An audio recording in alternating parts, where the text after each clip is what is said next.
ತಾಲೂಕು ಪಂಚಾಯಿತಿ ಚುನಾವಣೆಯು ಚಿಕ್ಕಬಳ್ಳಾಪುರದಲ್ಲಿ ರಂಗೇರ್ತಾ ಇದ್ದು, ಜಿಲ್ಲಾ ಪಂಚಾಯಿತಿ ಆಕಾಂಕ್ಷಿಗಳು ಮತದಾರರನ್ನ ಸೆಳೆಯಲು ನಾನಾ ಕಾರ್ಯಕ್ರಮಗಳನ್ನ ಮಾಡೋ ಮೂಲಕ ಗಮನ ಸೆಳೆಯುವ ಕೆಲಸ ಮಾಡ್ತಾ ಇದ್ದಾರೆ.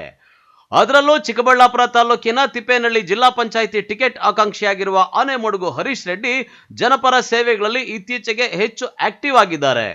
ಕೆಲವು ತಿಂಗಳ ಹಿಂದೆ ಅಷ್ಟೇ ದೊಡ್ಡದೊಂದು ಕಾರ್ಯಕ್ರಮದ ಮೂಲಕ ರಾಜ್ಯ ಮಟ್ಟದಲ್ಲಿ ಗಮನ ಸೆಳೆದು ಹಿರಿಯ ರಾಜಕೀಯ ಮುಖಂಡರ ಕಣ್ಣಿಗೆ ಬೀಳೋಕೆ ಅಂತ ಕಸರತ್ತು ಮಾಡಿದ್ರು.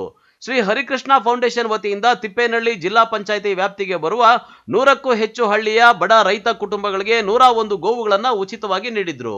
ಗೋದಾನ ಕಾರ್ಯಕ್ರಮವನ್ನು ವಿಜಯಪುರ ಶಾಸಕ ಬಸವನಗೌಡ ಪಾಟೀಲ್ ಯತ್ನಾಳ್ ಅವರ ಕೈಲಿ ಗೋವುಗಳನ್ನು ಕೊಡಿಸಿ ಚಿಕ್ಕಬಳ್ಳಾಪುರ ಜಿಲ್ಲೆಯ ಜನರ ಗಮನ ಸೆಳೆದಿದ್ರು. ಈಗ 101 ಗೋವುಗಳ ಯೋಗಕ್ಷೇಮ ವಿಚಾರಿಸಲು ಮನೆ ಮನೆ ಭೇಟಿ ಕೊಟ್ಟು ಗೋವುಗಳ ಮಾಹಿತಿ ಪಡೆದು ಬಡವರ ಜೊತೆ ಮಾತುಕತೆ ಮಾಡಿದ್ದಾರೆ. ಇನ್ನು ಗೋದಾನ ಮಾಡಿದ ವಿವಿಧ ಗ್ರಾಮಗಳಿಗೆ ಭೇಟಿ ನೀಡಿದ ಹರೀಶ್ ರೆಡ್ಡಿಗೆ ಹೋದಲ್ಲೆಲ್ಲ ಗ್ರಾಮಸ್ಥರಿಂದ ಅದ್ದೂರಿಯಾಗಿ ಮನೆ ಮಗನಂತೆ ಸ್ವಾಗತ ಕೋರಿದ್ದಾರೆ.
ಪಟ್ಕೊಂಡ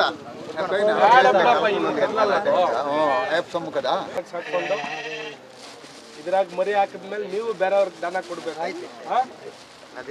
ನಾವು ಗೋದಾನ ಕಾರ್ಯಕ್ರಮ ಇಟ್ಕೊಂಡು ಗೋವನ್ನು ವಿತರಣೆ ಮಾಡಿದ್ವಿ.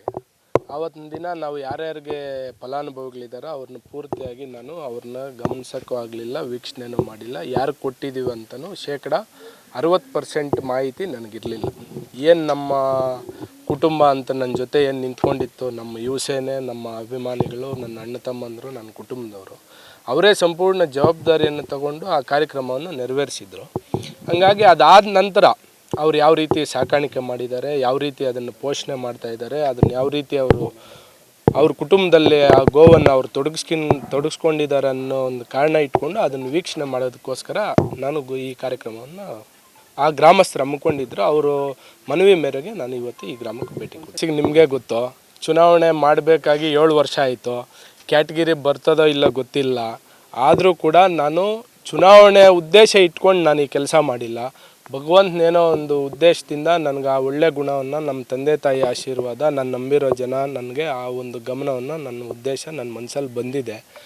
ಆ ಗಮನ ಇಟ್ಕೊಂಡು ನಾನು ಸಮಾಜ ಸೇವೆ ಆಗಿರ್ಬೋದು, ಈ ದಾನ ಕಾರ್ಯಕ್ರಮ ಮಾಡಿದ್ದೀನಿ ಹೊರತು ಚುನಾವಣೆ ಉದ್ದೇಶ. ಚುನಾವಣೆ ಬಂದಾಗ ಚುನಾವಣೆ ಮಾಡಬೇಕಲ್ವಾ? ಆವಾಗ ತಯಾರಿ ಮಾಡಿದ್ರೆ ಅದು ಚುನಾವಣೆ ಅಂತಾರೆ. ಮುಂಚೆ ತಯಾರಿ ಮಾಡೋದು ಚುನಾವಣೆ ಹೆಂಗಂತಾರೆ ಸರ್? ಜಿಲ್ಲಾ ಪಂಚಾಯತಿ ಕ್ಷೇತ್ರ ಈ ಕ್ಷೇತ್ರಕ್ಕೆ ಮಾತ್ರನಾ, ಬೇರೆ ಏನಾದರೂ ಕ್ಷೇತ್ರಕ್ಕೆ ಇದೆಯಾ ಸರ್ ನಿಮ್ಮ ಸೇವೆ? ಸರ್, ಭಗವಂತನ ಆಶೀರ್ವಾದ, ಶಕ್ತಿ ಇವೆರಡೂ ನನ್ನ ಜೊತೆ ಇದ್ದರೆ, ಅದರಲ್ಲೂ ನಿಮ್ಮ ಪ್ರೀತಿ, ನಿಮ್ಮ ಮೀಡಿಯಾ ಅವ್ರ ಪ್ರೀತಿ ಇದ್ದರೆ ಮುಂದಿನ ದಿನಗಳಲ್ಲಿ ವಿಸ್ತಾರ ಮಾಡೋಂಥ ಕೆಲಸ ಖಂಡಿತ ಮಾಡೇ ಮಾಡ್ತೀವಿ. Thank you. ಇನ್ನು ಗೋದಾನ, ಮಹಾದಾನ, ಅದರಲ್ಲೂ ಸಮಾಜ ಸೇವಕ ಹರೀಶ್ ರೆಡ್ಡಿ ಸಮಾಜ ಸೇವೆಗೆ ಜನರು ಖುಷಿ ಪಟ್ಟಿದ್ದು, ಮನೆಗೊಂದು ಹಸು ಇದ್ರೆ ಬಡವನ ಮನೆ ದೀಪ ಬೆಳಗೀತು ಎಂಬ ಮಾತು ತಪ್ಪಲ್ಲ. ಹಸುಗಳನ್ನ ಪಡೆದ ಬಡ ಕುಟುಂಬಸ್ಥರು ಗೋವುಗಳನ್ನು ಸುರಕ್ಷಿತವಾಗಿ ಪಾಲನೆ ಮಾಡಿಕೊಂಡು ಬಂದಿದ್ದು, ಹಸು ನೀಡಿದ ಪುಣ್ಯಾತ್ಮನಿಗೆ ಜೈ ಎಂದಿದ್ದಾರೆ.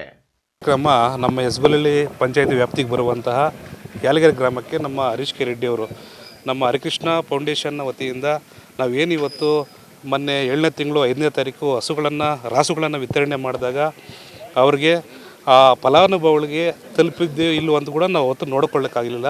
ಅದಕ್ಕೆ ನಮ್ಮ ಹರಿಕೃಷ್ಣ ಫೌಂಡೇಶನ್ ವತಿಯಿಂದ ನಾವು ಅಬ್ಸರ್ವ್ ಮಾಡಿಕೊಂಡು ಊರಿಗೂ ನಮ್ಮ ಹಸುಗಳನ್ನ ಯಾವ ಥರ ಅವರು ಮೇಯಿಸ್ತಾ ಇದ್ದಾರೆ, ಇಲ್ಲ ಇಟ್ಕೊಂಡಿದ್ದಾರಾ, ಇಲ್ಲ ಅದನ್ನು ಮಾರಾಟ ಮಾಡಿದಾರಾ, ಇಲ್ಲ ಅವರ ಕುಟುಂಬ ಬದುಕಟ್ಕೊಳ್ಳಲಿಕ್ಕೆ ಅದು ಸಹಾಯ ಆಗ್ತಾ ಇದೆಯಾ ಇಲ್ವಾ ಏನು ಹೆಚ್ಚು ಕಮ್ಮಿ ಅಂತ ನಮ್ಮ ಹರಿಕೃಷ್ಣ ಫೌಂಡೇಶನ್ ವತಿಯಿಂದ ನಮ್ಮ ಹರೀಶ್ ಕೆ ರೆಡ್ಡಿ ಅವರು ಇವತ್ತು ಈ ಗ್ರಾಮಕ್ಕೆ ಭೇಟಿ ನೀಡಿದ್ದಾರೆ. ಯುವ ನಾಯಕ ಹರೀಶ್ ರೆಡ್ಡಿ ಅವರು ನಿಮ್ಮೂರಿಗೆ ಬಂದಿದ್ದಾರೆ, ಏನು ವಿಶೇಷ ಅಂತ? ನಮ್ಮೂರಿಗೆ ಯುವ ನಾಯಕರನ್ನ ಬೆಳೆಸಬೇಕು ಅನ್ನೋದು ಉದ್ದೇಶ ಅವ್ರಿಗಿದೆ. ಅದರಿಂದ ಅವರು ಚೆನ್ನಾಗಿ ಬೆಳೀಲಿ ಅಂತ ನಾವು ಒಂದು ಪ್ರೋತ್ಸಾಹನ ಕೊಡ್ತಾ ಇದ್ದೀವಿ. ಅಲ್ಲ, ನಿಮ್ಮೂರಿಗೆ ಬಂದಿದ್ರಲ್ಲ, ಏನು ವಿಶೇಷ ಅವ್ರು ನಿಮ್ಮೂರಿಗೆ ಬಂದಿರೋದು? ನಮ್ಮೂರಿಗೆ ಒಂದು ಹಸ ಕೊಟ್ಟಿದ್ರು, ಅದ್ರ ಪ್ರೊಸೆಸ್ಸು ಏನು ಮಾರ್ಕೊಂಡಿದ್ದಾರೋ ಆಯಿತೋ ಅಂದರೆ ಒಂದು ರೌಂಡ್ ಹಾಕ್ಕೊಂಡು ಬಂದಿದ್ದಾರೆ. ಏನು ಒಳ್ಳೆ ಕೆಲಸ ಮಾಡ್ತಿದ್ರು ಅವರು? ಮಾಡ್ತಿದ್ದಾರೆ, ಒಳ್ಳೆ ಕೆಲಸ ಮಾಡ್ತಿದ್ದಾರೆ. ಇಷ್ಟ ಆಯಿತು? ಹುಡುಗರಿಗೆಲ್ಲ ಸಪೋರ್ಟ್ ಮಾಡ್ತಾ ಇದ್ದಾರೆ, ಬೆಳೆಸ್ತಾ ಇದ್ದಾರೆ, ಪರವಾಗಿಲ್ಲ. ಒಟ್ಟಾರೆ ಜಿಲ್ಲಾ ಮತ್ತು ತಾಲೂಕ್ ಪಂಚಾಯಿತಿಯ ಚುನಾವಣೆಗಳು ಇನ್ನೇನು ಹತ್ತಿರವಾಗ್ತಾ ಇದೆ ಅನ್ನುತ್ತಿದ್ದಂತೆ ಟಿಕೆಟ್ ಆಕಾಂಕ್ಷಿಗಳು ಒಬ್ಬೊಬ್ಬರಾಗಿ ಆಚೆ ಬರ್ತಾ ಇದ್ದು ಟಿಕೆಟ್ಗಾಗಿ ನಾನಾ ಕಸರತ್ತು ಮಾಡ್ತಾ ಇರೋದು ಸುಳ್ಳಲ್ಲ. ಕ್ಯಾಮ್ರಾಮನ್ ಪ್ರವೀಣ್ ಜೊತೆ ಕಳವಾರ ಅರುಣ್, MMTV ನ್ಯೂಸ್, ಚಿಕ್ಕಬಳ್ಳಾಪುರ.